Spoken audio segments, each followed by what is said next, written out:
And welcome to episode 495 of Cinematary. I'm your host, Zach Dennis, and I'm here with Michael O'Malley, Andrew Swafford, Sam Shapiro.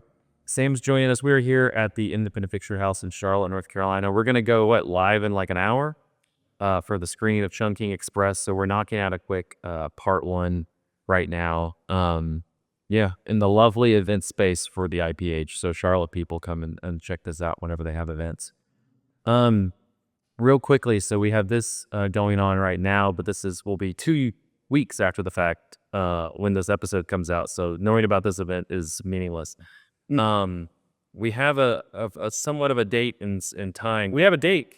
We have a day on time for the 500th episode. And so I believe, let me double check my calendar, make sure I'm not saying it wrong, but I'm pretty sure it is May 3rd. Yes, Saturday, May 3rd. It'll be at 8 p.m. at Central Cinema. We have not fully decided what movie it's going to be yet. We're between two titles, waiting on Grace to watch the one that she's not seen so she can weigh in, make an informed decision. But we should be able to reveal that very soon. Regardless, mark your calendars. Again, Saturday, May 3rd, Central Cinema in Knoxville, Tennessee, 8 p.m. It'll be our 500th episode live podcast. It'll be after a movie, and we'll probably do a little after party, hopefully across the street. Yeah. But yeah, it'll be fun. All Cinematary all the time. All right, well, let's jump into part one. It'll probably be very quick. I know we have at least one, maybe two movies. The first one I wanted to talk about, and this is why Sam's here, is back up a little bit. I met Sam for coffee earlier this week to prep for this event, and Sam brought, I think, every copy of the 1961 film The Innocents to the coffee shop. And was like, you need to watch this movie. And so, Because it's your favorite movie of all time, is that right? I would say I've been asked that question many times. I don't know if I have a number one favorite, but it would be in the top 5. Okay, yeah. it's hard. Yeah, it is. There's so many great ones, but it's in the top 5, which is an elite category. You hear that? Yeah. It has the stamp. It has that stamp on the Criterion when you buy it. It says Roger Shapiro category. Let's just say number. But this one, for those who want to watch it, it's on YouTube right now. They have a 4K rip. It's really nice edition of it. But The Innocents, Jack Clayton directed it. We got the log line here on Letterboxd that says a young governess for 2 children becomes convinced the house and grounds are haunted by ghosts and that children are being possessed. It stars Deborah Kerr, Peter Wingard, Michael Redgrave, and a number of others. Before I watched it this week for the first time. Before I start, Sam, talk a little bit about your history with The Innocents. So The Innocents was one of the first horror films I ever saw as a child. Many years before the term elevated horror became a term. I think today would be considered very elevated horror. This film had a tremendous impression on me. I might have been in the 4th grade. My father was an English professor who taught The Turn of the Screw by Henry James often. He was very familiar with the original book. I'm sure it was probably my father who introduced me to the movie. But automatically, from the moment I saw it, I knew, even at that young age, that I was watching a type of movie or horror movie that I had never seen before. And you saw me, you were in 4th grade? I think I was in either the 4th or the 5th grade. That is a very young age. I was scared.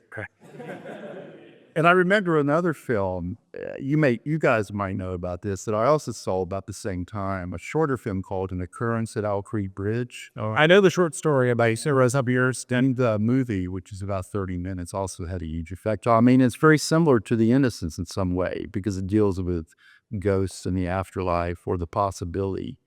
So over the years, I became more and more obsessed with this movie. I would say I had a 16 millimeter copy. I had the VHS copy. I went DVD, Blu-ray, the laser disc. I just kept going. I kept on going. And I've seen it a few times in a movie theater, which is always a magical experience because of the way the movie is filmed in widescreen or CinemaScope.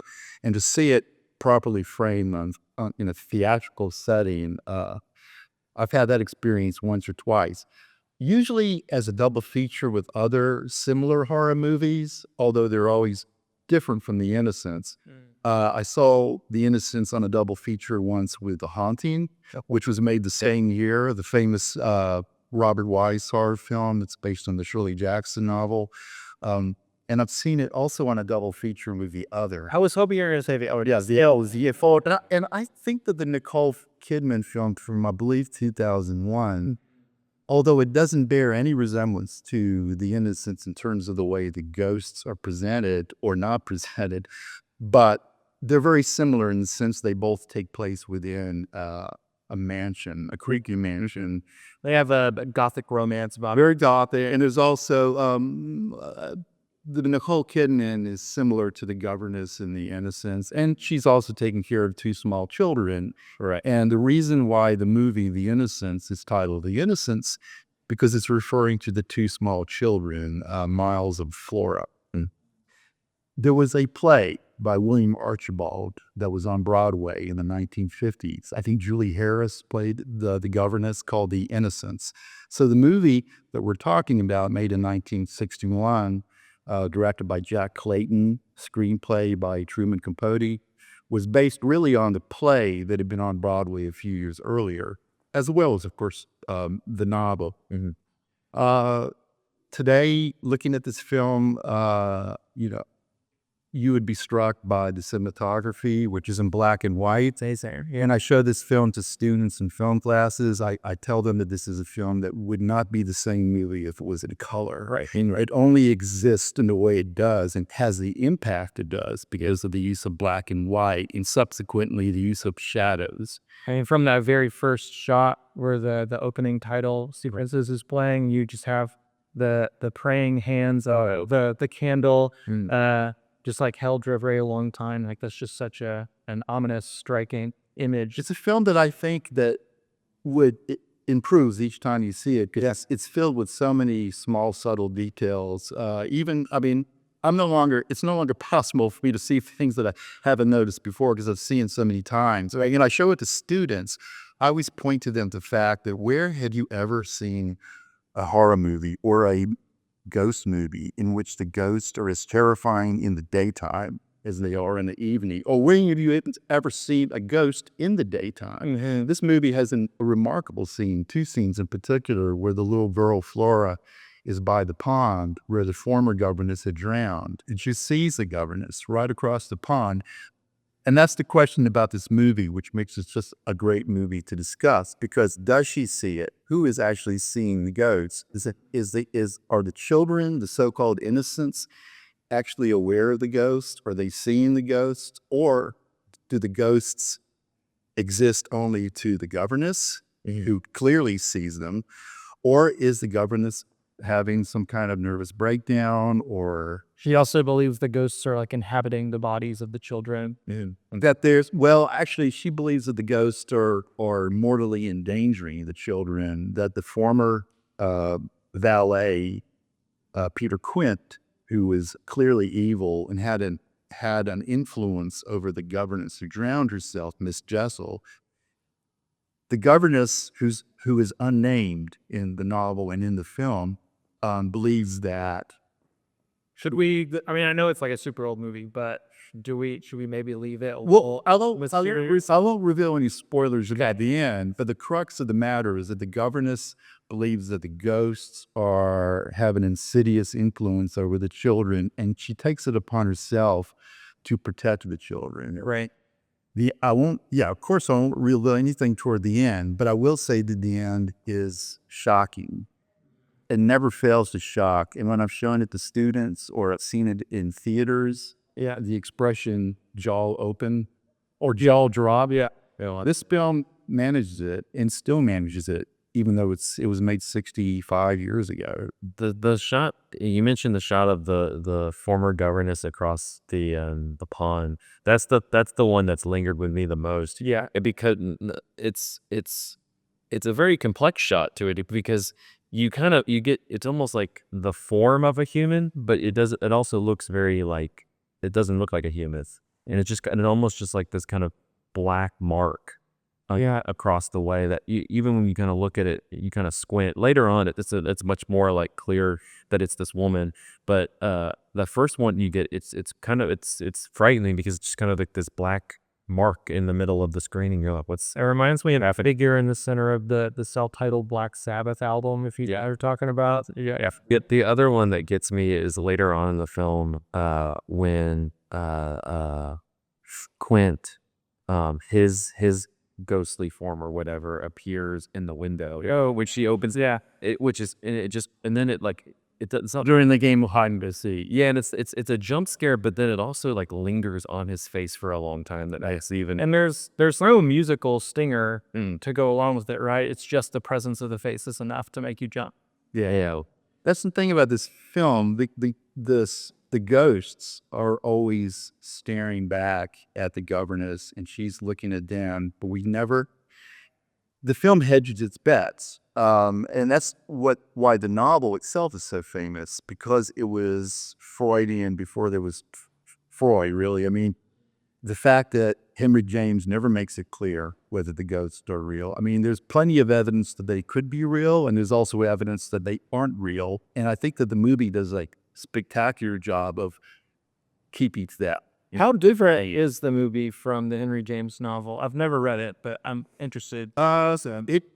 It's exactly. I mean, it's the novel or the novella begins with a Christmas gathering, and someone is telling a ghost story, which is a tradition in England, always on Christmas evening to tell a ghost story, and the story is about the haunting of a governess and two children. And then we launch into the story, but we never go back to that story. The framing ends, and we're launched back into the story, and it ends, very similar to the way the novel ends. One thing, it's been a very long time since I read the novella or have seen this movie, but one thing that the book does that I remember being very cool is that the very end, like the last page of the novella, there's like a crucial bit of like grammatical ambiguity about like what a pronoun is referring to, that like kind of hinges on like the ambiguity of the ghosts, like who has done a particular action. I think it's the pronoun they, and is the they referring to like children, or is they referring to ghosts, or like there's like a little like prose flight of hand there. The ambiguity is great. I mean, it's such a powerful thing in this movie, because you can't say for sure exactly what we are seeing. Whereas in movies like The Haunting and the others, I think we are more clear. Yeah. But at the end, we're not really sure. There's also a sound design I need to mention. You're right that there's not many needle drops or music in this film, but there is an incredible sound design that you become more aware of as you see the film. Yeah. There's one shot, one sound in particular, when she's outside and she suddenly she sees what she thinks is a ghost of Peter Quint, and she hears an explosion of birds flying off of the tree, but then she looks around and she sees no birds. There are little things like that where it's very unsettling.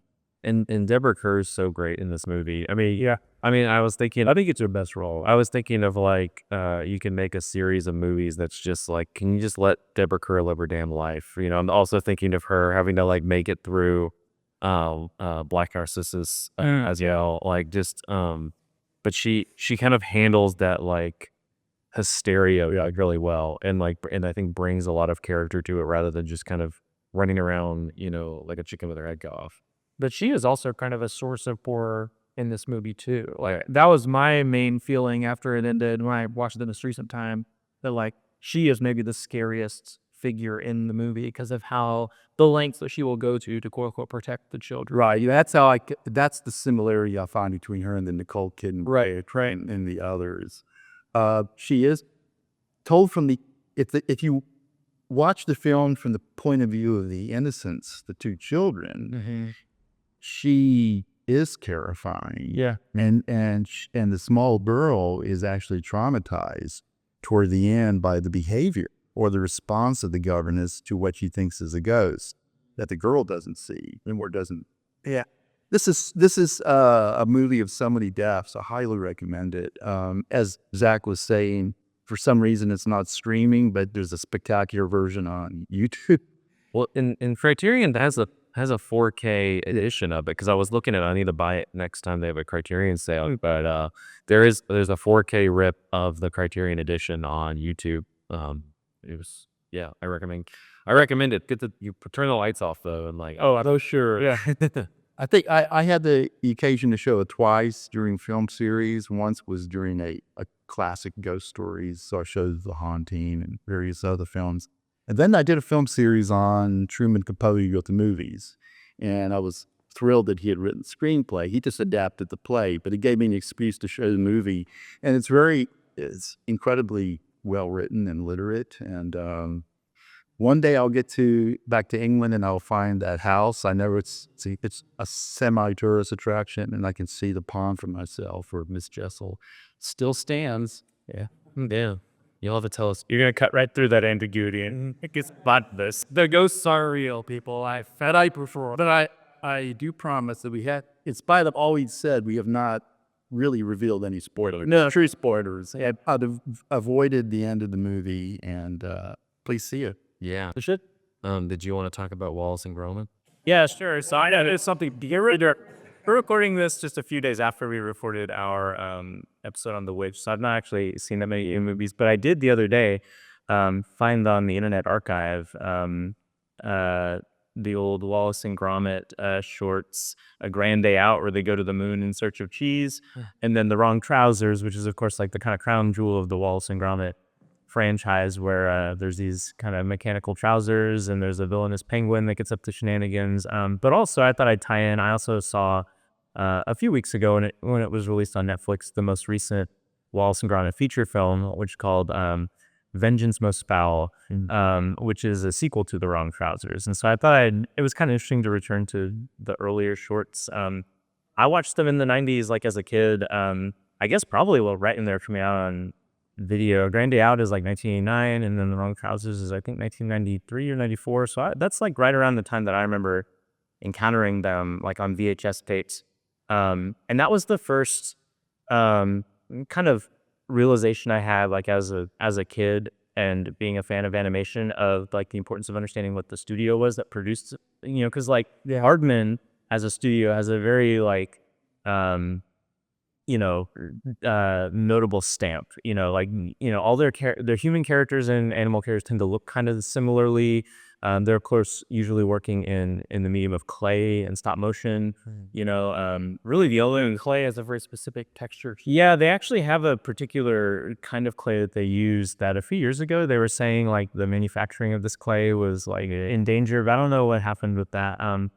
But so like there's a very keen like kind of aesthetic sensibility that ties all of their films together. And I later watched like Chicken Run and all that stuff through the lens of like, these are the Wallace and Gromit people. And I think that one thing that, being a fan of Aardman all these years, like kind of watching the films as they came out, and then having watched this most recent Wallace and Gromit, and then going back to the really early shorts, that you don't notice if you just kind of watch them incrementally, but you do definitely notice if you watch the most recent two. Like one of the earliest is the craft is so much different in the later ones, specifically because either by necessity or maybe through just like a kind of more homespun aesthetic, the old Wallace and Gromit shorts are like very handmade look. Like you can see fingerprints on characters and things like that. Like the nature of these characters as like creations of clay is very apparent in the texture of them. Whereas in the much newer ones, they've really kind of smoothed it out to the extent that like they feel more like plastic models. And I don't know that I would have noticed that, because they are still like kind of clay-ish, in the newer one. But Is it like a post-production kind of cleaning? I don't know if it's that, or maybe they just have like better equipment to do, because like, I mean, in the very early stages of Aardman, probably before it was actually Aardman, like as a studio, like Nick Park is like one of the main guys, like he was doing it himself. Like he took years to make. I don't know if it was probably not just he alone, but like he and whatever small ragtag crew they had, it took years to make A Grand Day Out, which is the first Wallace and Gromit short. Whereas like now in the span of that same amount of time, like Aardman has probably created like 3 features.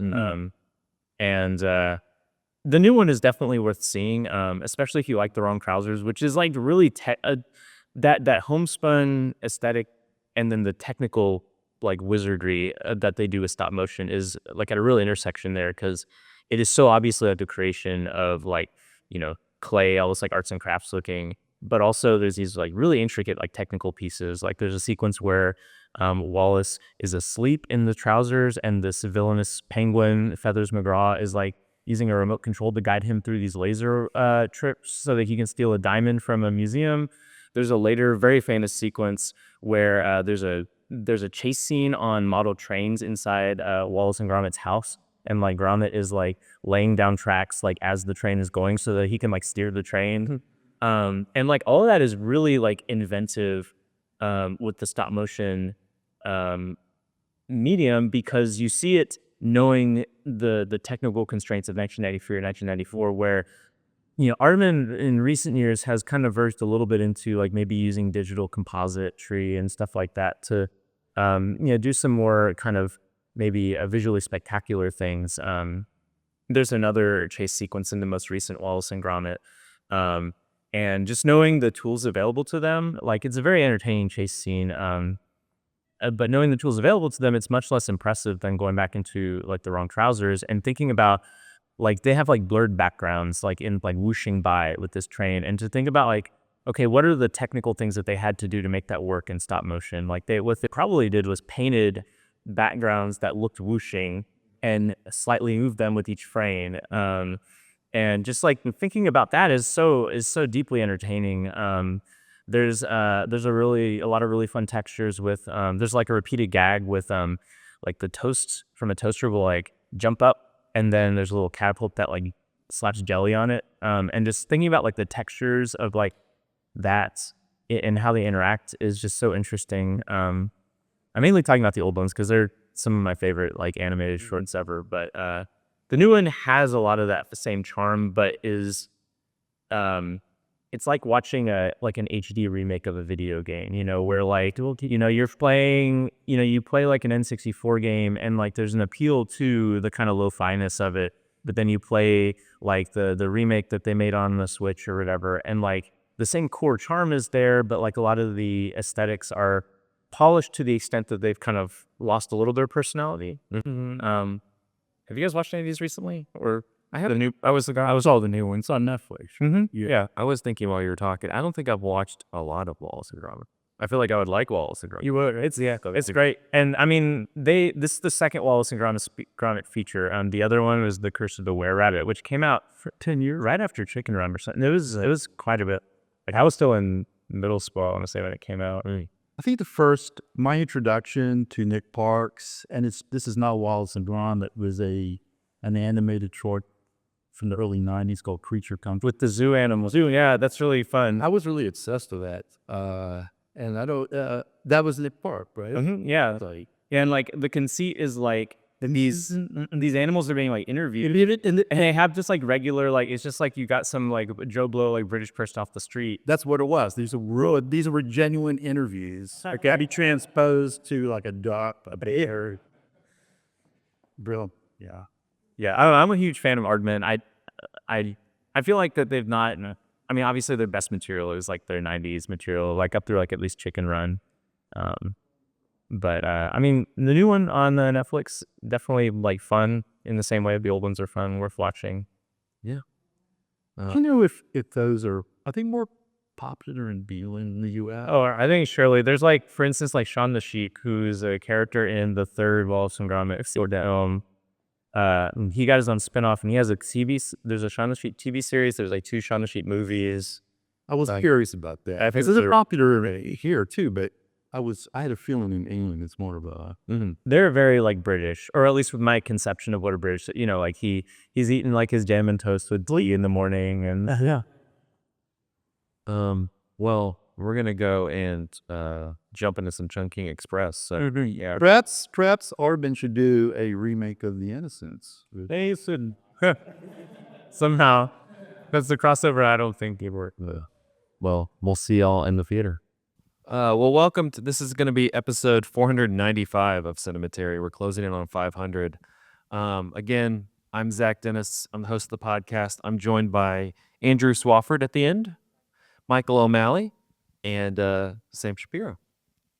Sam, I'm going to toss it over to you to introduce this movie, though. First of all, I want to thank Cinematary. These guys have come from Knoxville, Tennessee. I mean, that's not 5 minutes away. So, 15. 15. What I'll do is I'm assuming that a lot of you are seeing this film for the first time. How many first timers for Chungking?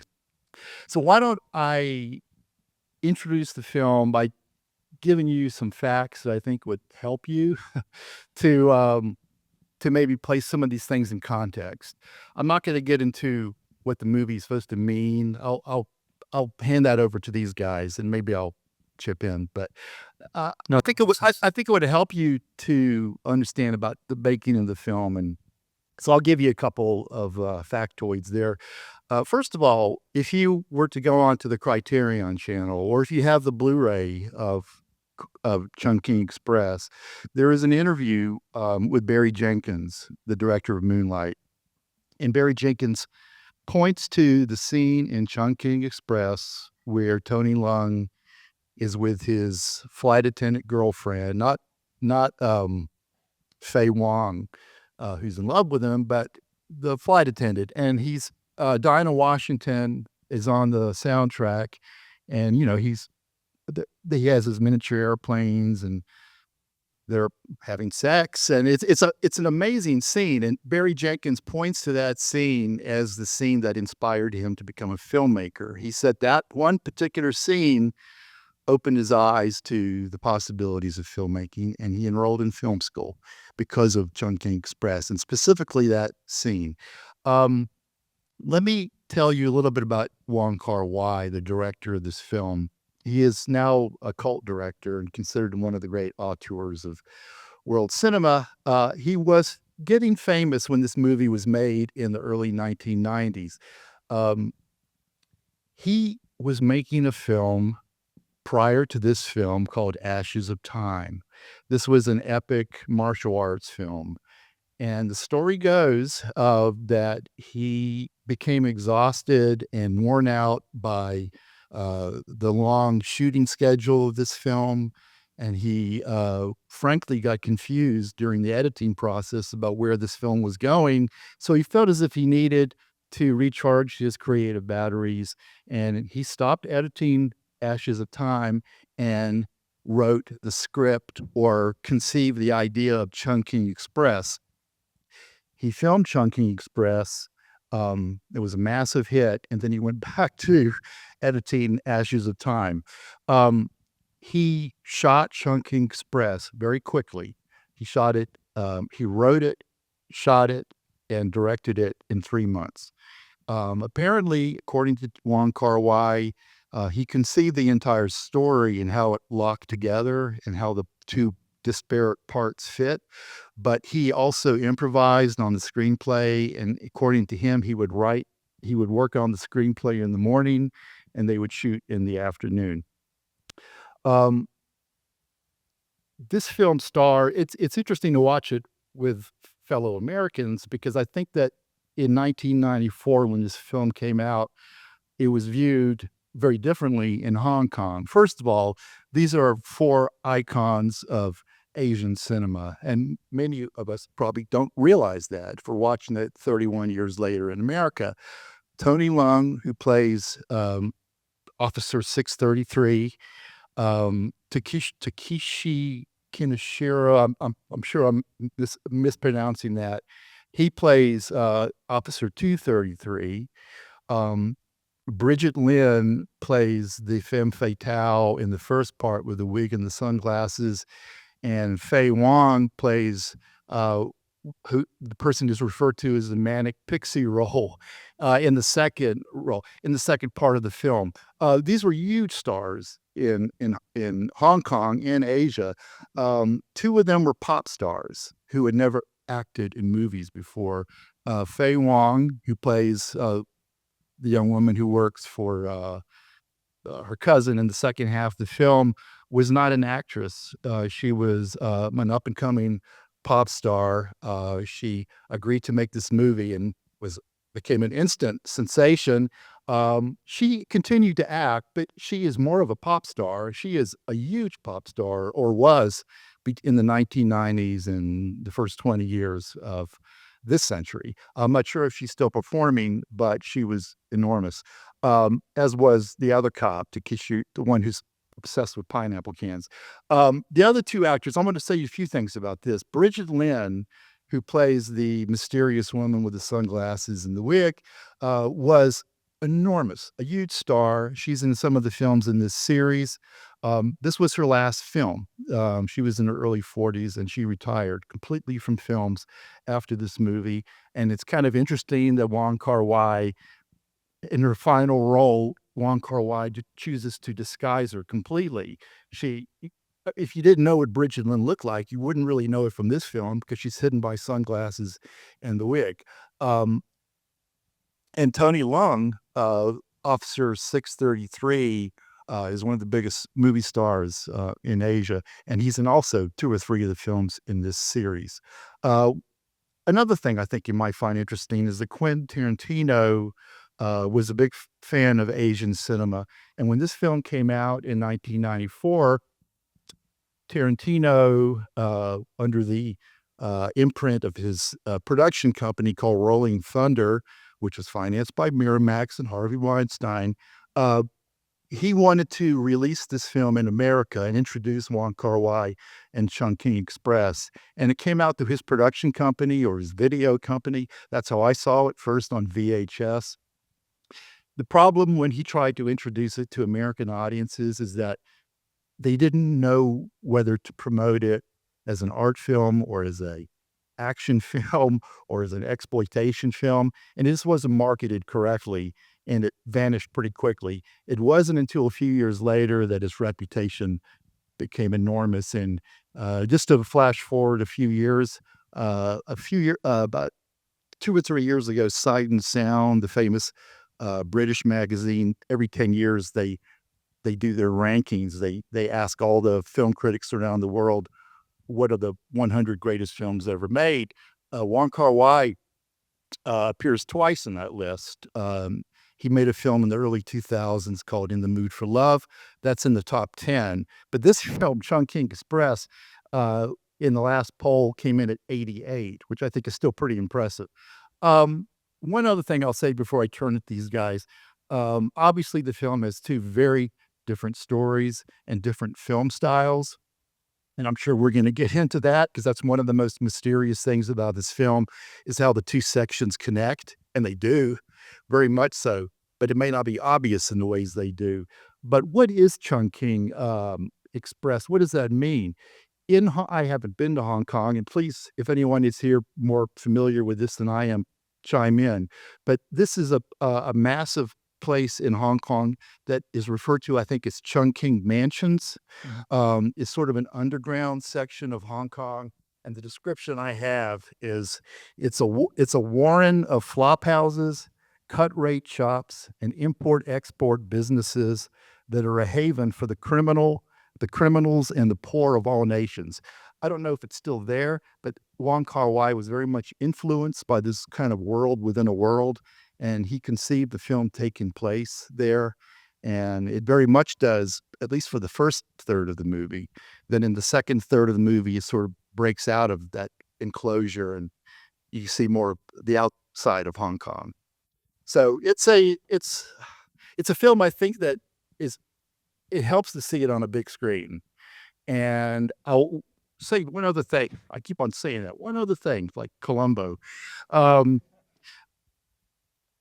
Faye Wong, the actress in the second half of the film, Tarantino, when he released this film, said, I think I'm paraphrasing. He said, I defy anyone not to have a mad crush on Faye Wong after they see this movie. And I don't know how many other movies she made after this, but she leaves a lasting impression. And there's a meta level to this film too. Because I said she's a great pop singer, when you're hearing the song Dreams by the Raspberries. Cranberries. I'm sorry? Cranberries. What did I say? raspberries, blueberries. Christmas berries, cranberries.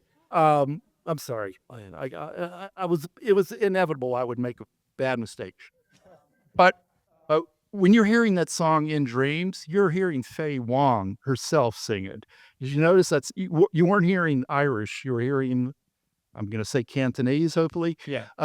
And so you hear her singing over scenes that she's performing in. So that's very meta, something that Hong Kong audiences would have known, but we don't know that. I will now turn it over to my colleagues. Yeah. We were talking earlier today about how many times we had seen this. I think this is my 5th or 6th time watching it. And I think this is my favorite of Wong Kar-wai's movies. In the Mood for Love is fantastic as well. I like 2046 is good. Fallen Angels is fantastic. But this is the one that I feel like you can watch over and over and over again. And even this time, I'm still getting stuff out of it. You said that it's hard for anybody to not fall in love with Faye Wong. I think it's also not hard for anybody to not fall in love with Tony Leung, who's beautiful this entire movie. The riz with this guy is incredible. He's got away with women. What does the shopkeeper say? Yeah, he does. I was sitting there just like, But then she stands him up. yeah, it's rude. But I just love the thing I think about is I love the energy of this movie. I was watching a Criterion, I think it's this in the package as well, this 2002 interview with Christopher Doyle, who's the cinematographer, and he talks about how Hong Kong, the essence of Hong Kong filmmaking is, make it now because it'll be gone tomorrow, and it very much has this in the moment feeling to it, like everything that's going on, it's capturing it now because he said the nature of Hong Kong is it's constantly changing and moving. In the interview he's doing in 2002, he's like, here's where the movie was shot, but it looks drastically different even just a decade later.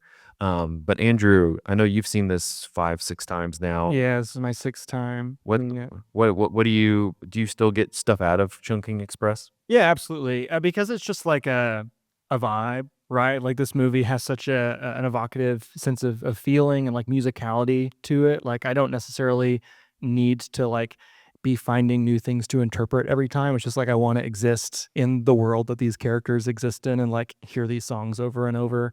It kind of has like a shoegaze element to it. I don't know if that means anything to anybody, but Absolutely. that's definitely what this movie evokes for me. And honestly, like I'm a little intimidated by the prospect of talking about it or just like Wong Kar-wai's cinema in general, because I feel like his stuff really resists easy interpretation. Like it doesn't seem like he's never really trying to make like a specific discrete point with a movie.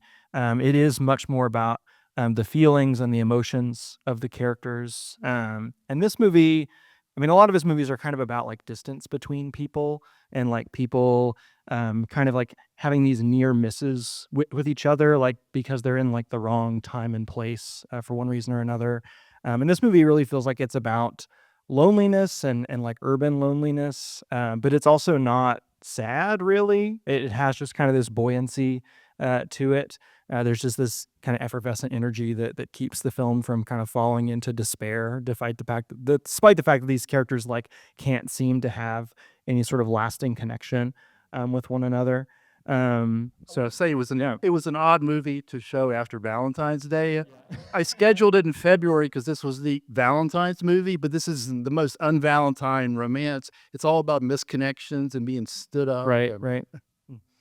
And to give a little bit more context to what you were saying, Zach, about like how alive this movie feels and like how much of a sense of immediacy it seems to have. Yeah. It's also worth knowing that in addition to filming this in just a couple of weeks, Wong Kar-wai and his crew filmed this movie without any permits to shoot in public. So a lot of those scenes that you see in the first half of the movie where people are kind of like rushing through the Chungking Mansion's neighborhood, and like everything is like really blurry, and he's shooting at half speed, so it kind of has this like stuttering effect. That's partially due to the fact that they are like illegally shooting this movie and like kind of running with cameras through these crowds and trying not to get caught. There's also so many camera angles where you can tell they're kind of like hiding behind columns and things like that. They're shooting characters from a distance because they know they can't actually get that much closer to them without being too conspicuous. So I think that kind of adds to the feeling of the movie. And also, like, to your point about like capturing Hong Kong because it's going to change tomorrow. This was also filmed like right as the handover was happening. Great Britain kind of giving Hong Kong back to mainland China. And Wong Kar-wai in interviews talks about how he wanted to capture Hong Kong as he remembered it, because he wasn't sure if it would be the same Hong Kong, years down the line. Michael, I know this is, well, you've watched it twice this week, but you hadn't seen it since 2014. What was it like revisiting? Yeah, it was really good. I mean, one thing that is kind of bewildering about watching this movie the first time, and I remember definitely being thrown by it, is like the kind of diptych, structure where halfway through the movie you just kind of like turn left and you're dealing with different characters, but watching it this time you can kind of see like all the different ways that, like you're mentioning, interlocking, and some of it is like fairly like straightforward. There's like the Garfield foreshadowing that happens very early in the movie where you see Fei Wong buying the Garfield, Chekhov's Garfield. but there's like a few other things too where once you know what the second half of the movie is, you start noticing those characters. And it's, in that regard, it's like a weird, interesting like portrayal of urban loneliness, because like Hong Kong obviously is like an enormous, millions and millions of people, like one of the biggest cities in the world, and all that. But like it appears that there's only maybe like 10 people actually in Hong Kong. Keep running into each other. Yeah. And like in and of itself, that is kind of like an urban experience where if you're just going through routines like all the time, you do end up running into the same people. And I think like in a certain way, like this movie is kind of like um almost like heavily romantically like identifying or imagining really like a way in which, like, what if the people you encountered on a day-to-day basis you actually had like meaningful connection with, like at some point, even if that was not lasting meaningful connection, like even if there was a misconnection, like the fact there's a connection there is, I think, something that is like imposing meaning upon like this like heavily urban structure, and like the kind of like kind of modern like pace of life where you are driven by routine. And I mean, like, there's a few points, especially in the second half of the movie, where Tony Leung's character's like his beat changes, right? So then Faye Wong's got to change what she does in order to like maintain that connection that she's felt with him. And like the first half of the movie as well, like, you have people who are running around doing their own things, whether that's like kidnapping children to blackmail like the people who stole stuff from you, or maybe you're just having a routine regarding like self-medicating with pineapple after a breakup. But like there's like a sort of like these two people who intersect, like I think most of us like have those people we recognize. You would see like, oh yeah, there's that woman with the wig that I see every day like in this place. But like this movie is like, but what if you had a moment where you were like two humans instead of just like two like people passing in on an escalator or something. I think that's really cool. Another thing, like speaking of the passage of time, that I think is really fascinating is the kind of the way that this is so situated within like the kind of media of like the early 90s. I mean, these people like are like sharing CDs, and like, I mean, the big Garfield stuffy feels like, I mean, Garfield's still around, but like not in the same way that he was in the early 90s, right? And like there is like an element of this movie that itself feels like out of time, because it is so like stuck in like that moment where like their interactions are mediated through like what one of the first shots of the movie is that jukebox that has like the rotating CDs, and like that like immediately is like, I'm like sense memories back to like the jukebox at like the Pizza Hut I used to go to, and like things like that that I think are like just also talking about like how people's interactions are mediated through the world. And there's all these shots of like reflective surfaces in the movie as well, which the abundance of reflective surfaces is in its own way kind of like an aspect of like the modern like urban landscape, with like all the glass and like chrome surfaces. And Christopher Doyle talked about how like it's a merging of old Hong Kong and new Hong Kong. You're getting a little bit of sense of both in the movie. I do want to open it up to the audience if anybody has any thoughts or feedback or questions. The only thing I do ask is that we are recording through the microphone, so please ask the question on the microphone. But raise your hand. Michael's gonna go over to you. Well, while you're doing that, and please contribute questions, comments, whatever you want. But I think that what Andrew said was Michael. No, we're easily confused for one another. It's fine. This is like, I'll get it eventually. the part about the handover to China, that was 3 years later. Okay, so this is made in 1994.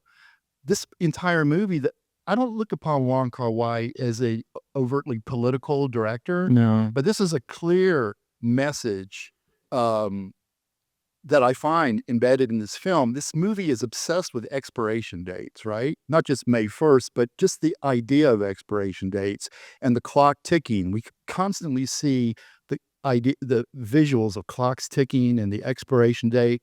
This movie had to be that had to be on its mind. This is all about the clock ticking of Hong Kong 3 years later, and I think that this film is more understandable, to me at least, with that context. I don't And know if anyone else saw it that way. That's also a thing that Wong Kar-wai is concerned with throughout his career.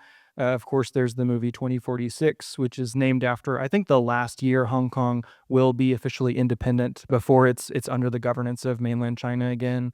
And yeah, he's interested in kind of like chronicling the changes, kind of like another Chinese filmmaker, Zhao Zhangke, Right. very interested in that, documenting that as well. It's also interesting that originally he wanted to put 3 stories in this movie. Yeah. There were 2, obviously, but the third one he didn't have time for, and that became his next movie called Fallen Angels, which it's been a long time since I've seen it, but that would have been the third. It also stars what's his name? Tony No, Kinichiro, Officer 233.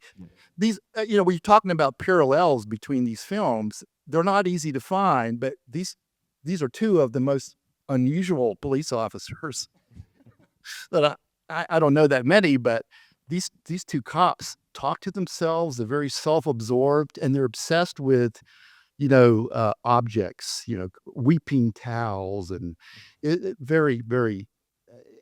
Some people might say it's a little twee, if you know the expression. I don't find it that way, but it could have gone that way. Yeah. All right. Sorry. Anyone? yeah. Anybody have anything? Oh yeah.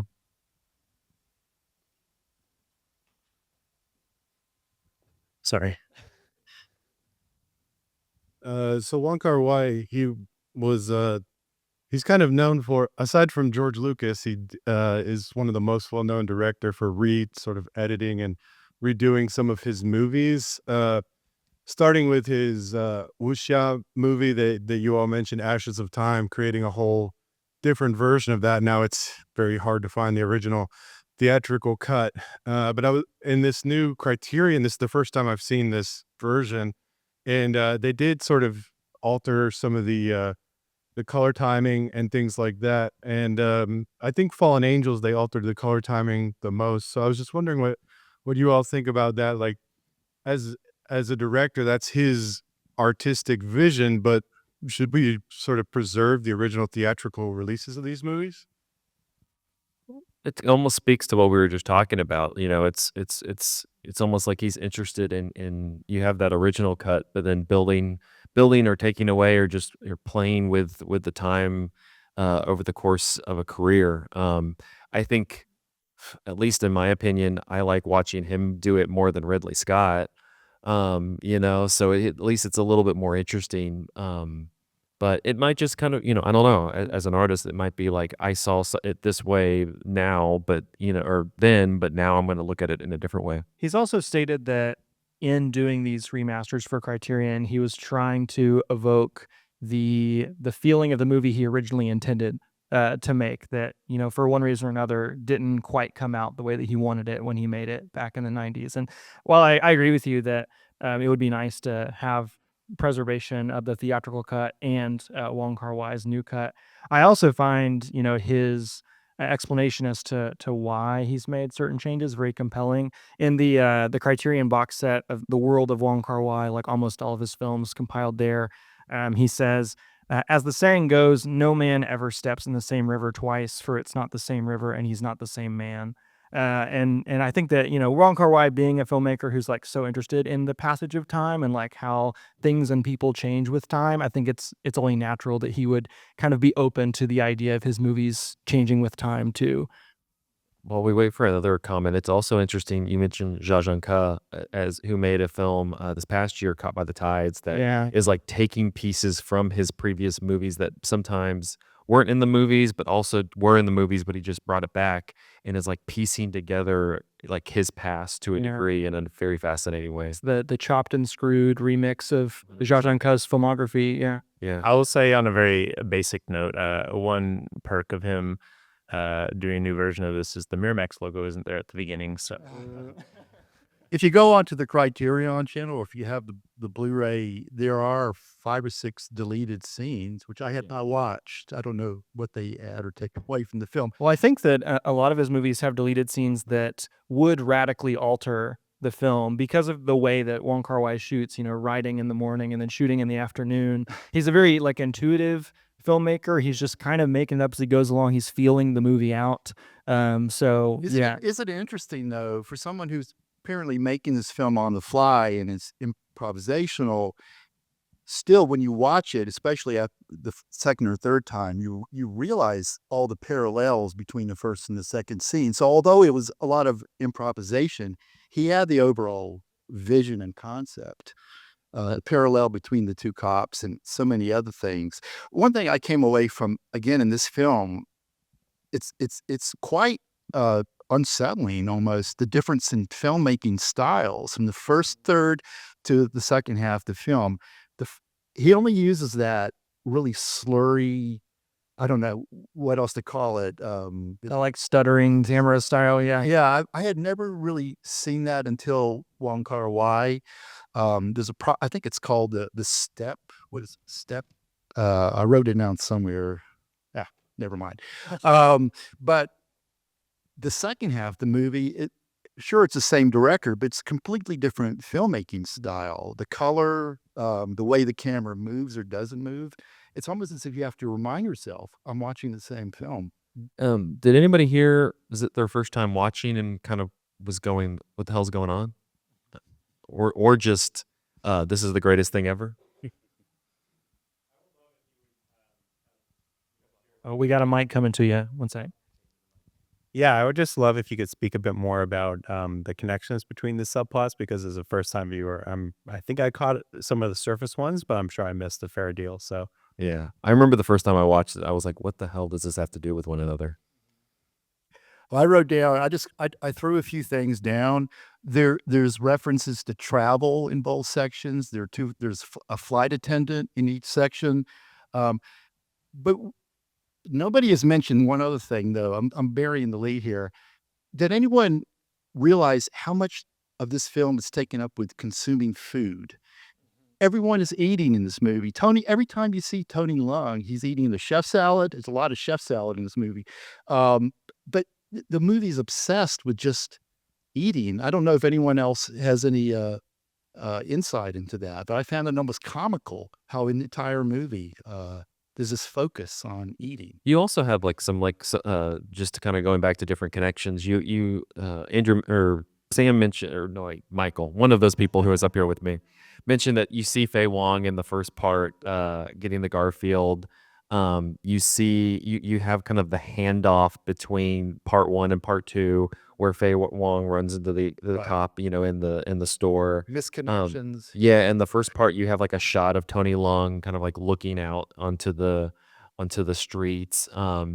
But the thing, as I've watched it more and more and more, needing one to connect to two has become less, interesting to me. It's just kind of, again, it's just kind of spending time. As I've come to understand what this part is and what this part is, it's kind of like just spending time in two worlds within the same, landscape. You can see why Quentin Tarantino, he had just done Pulp Fiction, and in Pulp Fiction, you have characters popping up in different storylines, and you can see why he went straight from that to Chungking Express. It's a nice use of cameo. Right.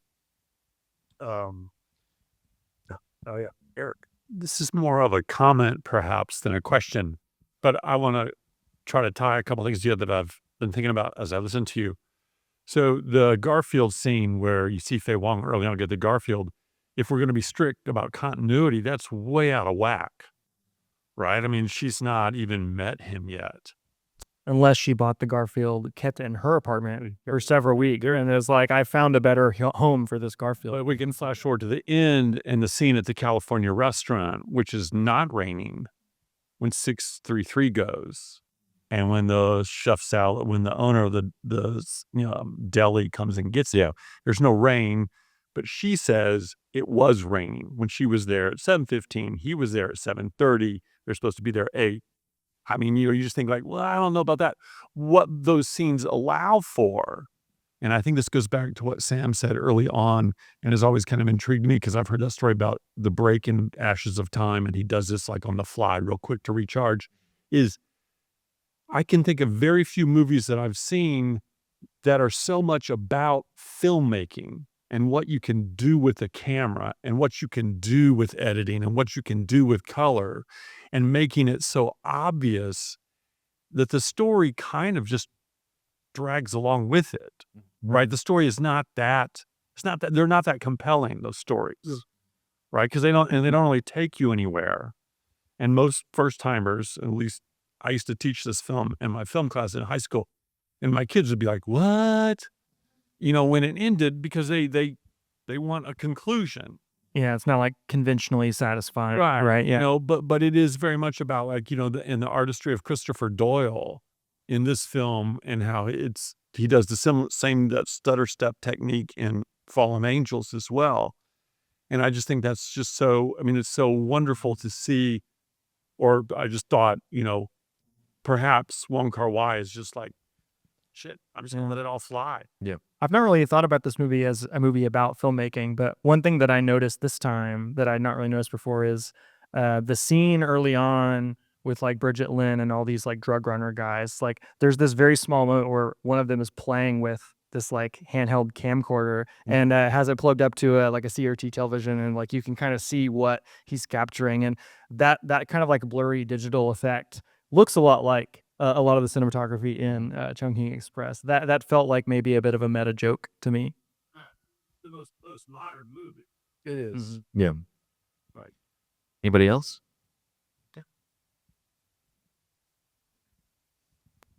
Hi. I'm I guess like really interested in the like significance of like dreams in the yeah. second part of it, because you have California Dreaming, and then you also have like Faye Wong's cover of Dreams, and then like the shopkeeper is like you're daydreaming and stuff, and so I wonder if there's like any insight within that.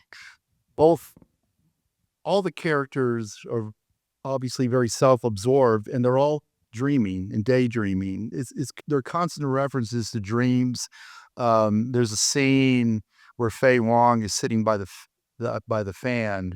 And she suddenly, I can't remember exactly what happens, but she seems to experience like some kind of vision. She's imagining herself in Tony Leung's apartment. Yeah. This is before I think she's begun the home invasion, so to speak. And then the next scene, she's there. So the dream has actually come true. She dreams about going to California. She stands up. She goes to California. Dreams are a constant thing. And also the scene where Bridget Lynn and Officer 233 spend the night together. Nothing really happens in that scene. I mean, they're both dreaming, I guess, of escape of some way. Isn't it interesting, though, how those relationships between him and Bridget Lynn and Tony Leung and Faye Wong are? This is a romantic movie, but it's not really a love story. It's very chaste and unconsummated, but yet you feel the connection between these characters. They connect in other ways. They're not necessarily sexual.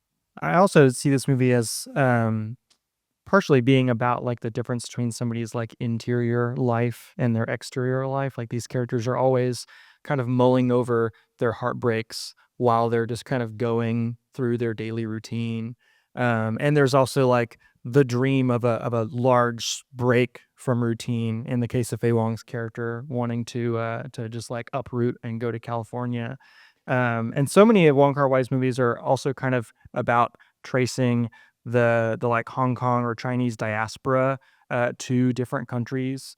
You don't actually go to another country in this movie, but in Happy Together, you're spending a lot of time in Argentina.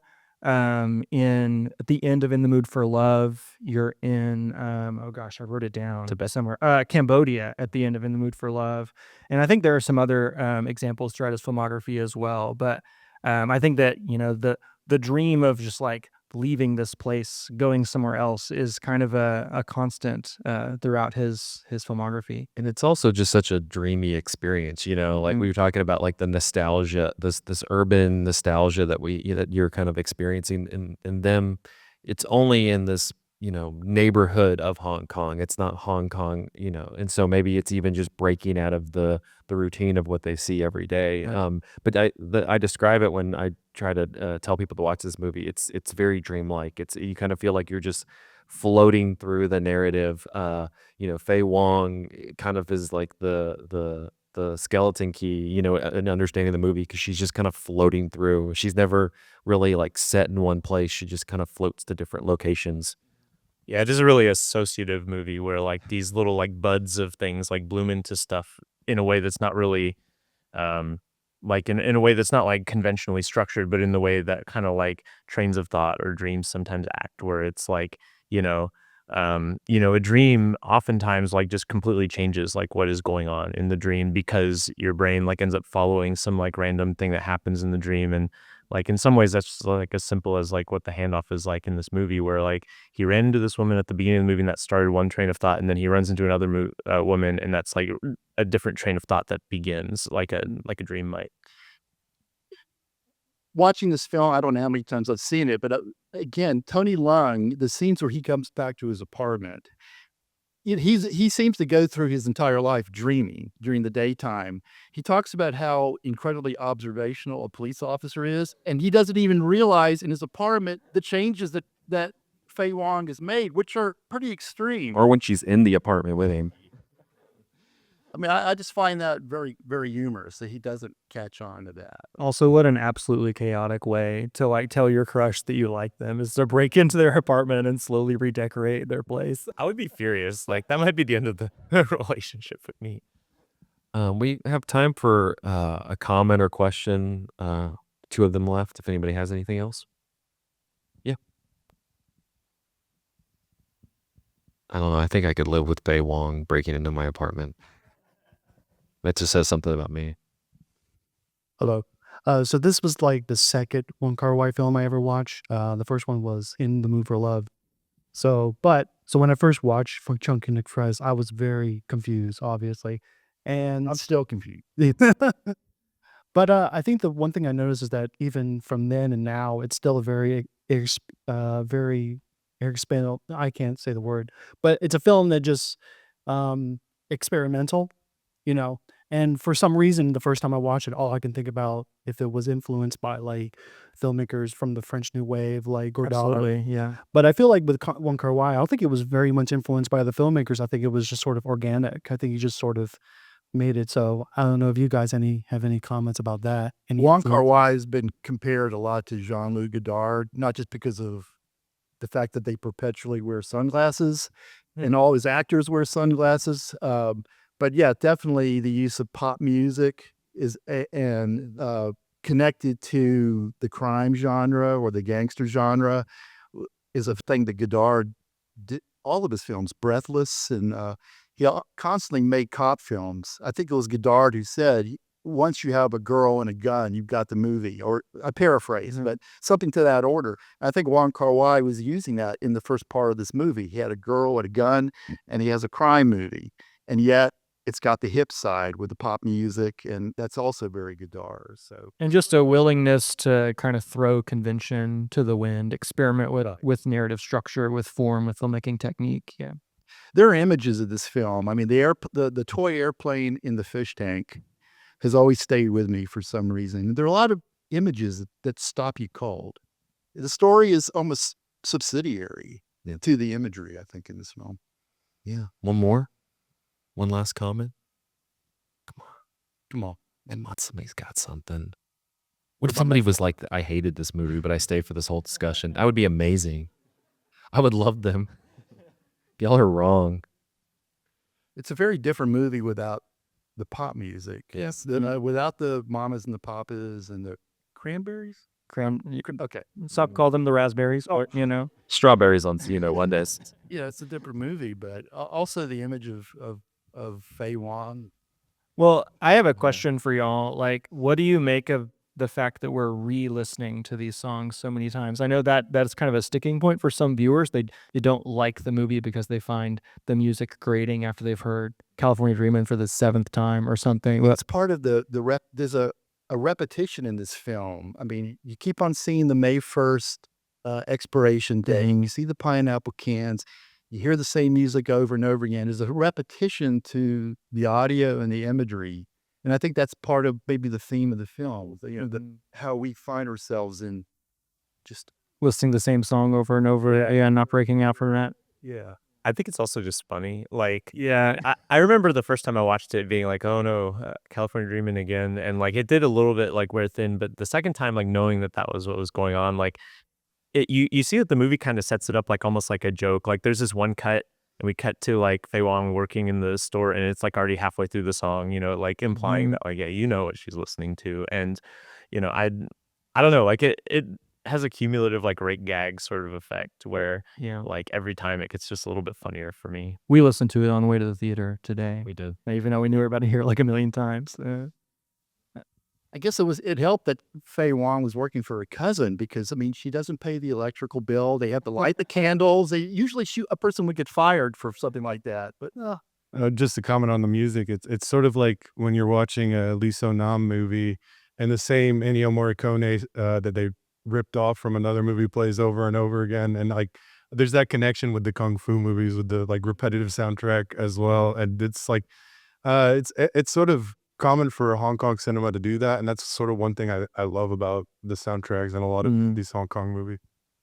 I will also say that like really iconic American films have done this too. Like The Graduate, for instance, uses like many repeated like musical motifs from like Simon and Garfunkel and stuff. And yeah. I also love the score for the movie. Mhm. You hear it much more in the first half than you do in the second half, but almost reminds me of Vangelis' score for Blade Runner a little bit. Is really like a smooth mixture of like synth and bass and saxophone, and it has this kind of like otherworldly ambient vibe to it.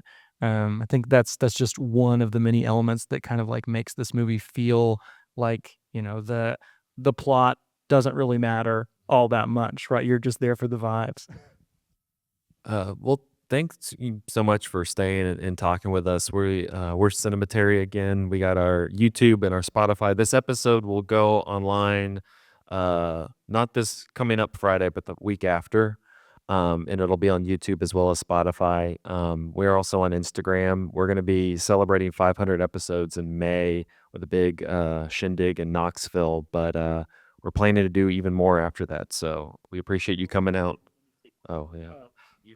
Oh, I know I turned my mic off, but I wanted to remind you guys that the next film in the Hong Kong series will be in, I think, 3 weeks. The Heroic Trio, which is a very female-centric superhero film.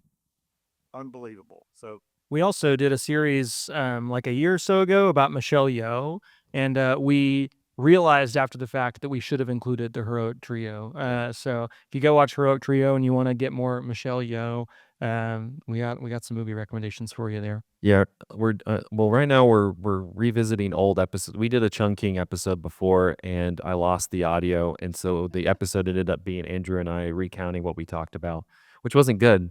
But after that, our next few episodes are going to be Duck Soup by the Marx Brothers, Mulholland Drive, rest in peace, David Lynch, Stagecoach, and And we have the 500th, right? well, no, then the Life and Times of Colonel Blimp by the Powell and Pressburger. But again, thank you all for coming, and that's I don't want to end it. That's it. Thanks. Thank you.